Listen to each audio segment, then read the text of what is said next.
Husay ka ngayon. Ano na naman, iyan, inay, tama-tama na ng pagbibidyo nyo. Ariga, hindi. Kanina pa ho kayong bumidyo.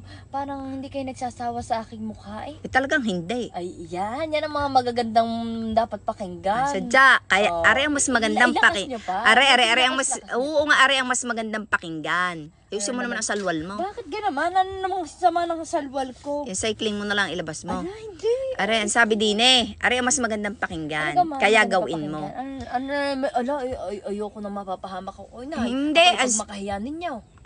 Tatali ka naman agad diya. Sabi din Kuinay, kumanta ka naman please. Naku, yan na nga sinasabi ko. Inay, ibaba mo nga yan. Nasa cycling di at di ko matanaw yata. Kaya gusto nyo lagi matanaw nga kay cycling. Ay, alam nga, nakikita. Nyo na lang, ito, gandihin nila ang video. Huwag na kayong... Yan. Ano ka? Ang sabi din kumanta ka naman please. Ay, ayusin mo.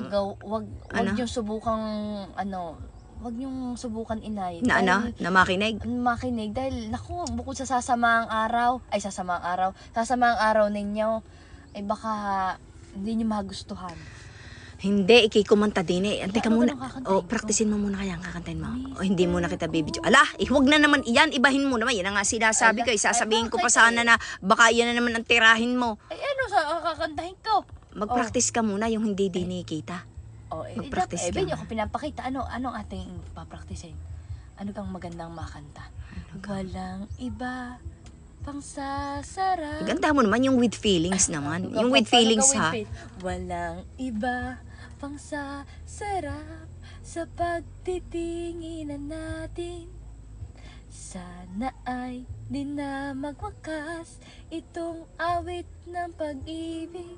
Ano ka sunod daw? I-search na muna natin. Naku po naman. Iba, yung wala ka naman kasao sa ulo na kanta. Ay, ano pa ga? Love of my life, you've hurt me.